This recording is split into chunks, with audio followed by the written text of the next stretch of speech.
ഒരു വലിയ പേടകത്തിൽ ബഹിരാകാശത്തുകൂടി പാഞ്ഞെത്തുന്ന അന്യഗ്രഹ ജീവികൾ. ഭൂമിയാണത്രേ അവരുടെ ലക്ഷ്യം. പക്ഷേ ആകാശത്തുകൂടി പാഞ്ഞു വരുന്ന 3I അറ്റ്ലസ് എന്ന ഇന്റർസ്റ്റെല്ലാർ വസ്തുവിനെ കുറിച്ച് ഇതുവരെ ഉണ്ടായിരുന്ന ധാരണകളായിരുന്നു ഇതെല്ലാം. അന്യഗ്രഹ ജീവികൾ മനുഷ്യർക്ക് എല്ലാ കാലത്തും താല്പര്യമുള്ള വിഷയമാണ്. സിനിമകളിലൊക്കെ കാണും പോലെ ഏലിയൻസ് നമ്മുടെ ചുറ്റിനും ജീവിക്കുന്നുണ്ടെങ്കിലോ? ഹാർവർഡ് യൂണിവേഴ്സിറ്റി നടത്തിയ ഒരു പഠനത്തിൽ അന്യഗ്രഹ ജീവികൾ ഭൂമിയുടെ പുറത്തല്ല, ഭൂമിയിൽ തന്നെയാണെന്ന് പറയുന്നു. അതിനിടെയാണ് സൗരയൂഥത്തിന് പുറത്തു നിന്നൊരു പേരറിയാത്ത വസ്തു പാഞ്ഞു വരാൻ തുടങ്ങിയത്. ജൂലൈയിലാണ് നാസ അതിവേഗം സഞ്ചരിക്കുന്ന വസ്തുവിനെ കണ്ടെത്തിയത്. വാൽനക്ഷത്രമാകാമെന്ന ധാരണയാൽ 3I അറ്റ്ലസ് എന്ന പേര് നൽകി ഗവേഷകർ അതിന് പിറകെ കൂടി. അതിനിടെയാണ് മറ്റു ചില തിയറികൾ പുറത്തു വരാൻ തുടങ്ങിയത്. അതിലൊന്നിനെ കുറിച്ചാണ് ആദ്യം പറഞ്ഞത്. ഇതൊരു സാധാരണ വാൽനക്ഷത്രമല്ലെന്നാണ് ഹാർവർഡ് ശാസ്ത്രജ്ഞനായ ആവി ലോങ് പറയുന്നത്. 3I അറ്റ്ലസ് ഒരു സാങ്കേതിക ഉപകരണമാവാമെന്നാണ് ലോബിന്റെ നിഗമനം. ഇവ ജീവന്റെ വിത്ത് വിതറാൻ വന്നതാണെന്നും ലോബ് പറയുന്നു.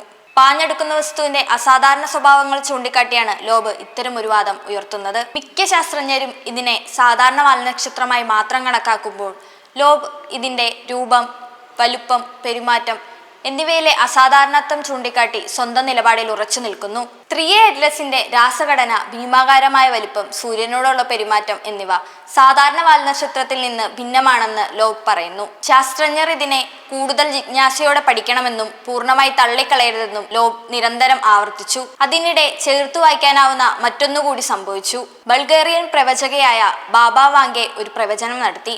2026 മനുഷ്യരാശിക്ക് അന്യഗ്രഹ ജീവികളുമായി സമ്പർക്കമുണ്ടാകാമെന്നായിരുന്നു പ്രവചനം. അതോടെ 3I അറ്റ്ലസിന്റെ വരവും ബാബ വാങ്കയുടെ പ്രവചനവുമായി ബന്ധപ്പെടുത്തിയുള്ള ചർച്ചകളും കൂടി. പക്ഷേ ചർച്ചകളെയും ഭയത്തെയും സംശയങ്ങളെയും എല്ലാം പിഴുതെറിഞ്ഞുകൊണ്ട് 3I അറ്റ്ലസ് ഈ കഴിഞ്ഞ വെള്ളിയാഴ്ച, അതായത് ഡിസംബർ 19 ഭൂമിക്കരികിലൂടെ കടന്നുപോയി. ഒന്നും സംഭവിച്ചില്ല. 3I അറ്റ്ലസിന് പിന്നിൽ മറിഞ്ഞിരുന്ന രഹസ്യങ്ങളെക്കുറിച്ചും ഭൂമിക്ക് പുറത്ത് ജീവന്റെ സാന്നിധ്യമുണ്ടോ എന്നതിനെ കുറിച്ചുമുള്ള ചോദ്യങ്ങൾ ബാക്കിയാക്കിയാണ് ഈ വാൽനക്ഷത്രം കടന്നുപോയത്. ഇതിനു പിന്നിൽ അന്യഗ്രഹ ജീവികൾ ഉണ്ടാകാമെന്ന സാധ്യത പലരും മുന്നോട്ട് വെച്ചെങ്കിലും നാസയിലെ ശാസ്ത്രജ്ഞർ അത് തള്ളിക്കളഞ്ഞു. 3I അറ്റ്ലസ് ഒരു വാൽനക്ഷത്രം മാത്രമാണെന്ന് അപ്പോഴും നാസ ഉറച്ചു പറഞ്ഞു.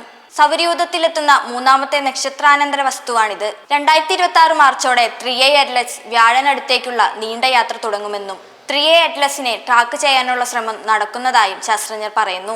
അന്യഗ്രഹ ജീവികൾ ഒരു സങ്കല്പവും ശാസ്ത്രീയ അന്വേഷണ വിഷയവും മാത്രമായി തുടരുമെന്ന് ചുരുക്കം.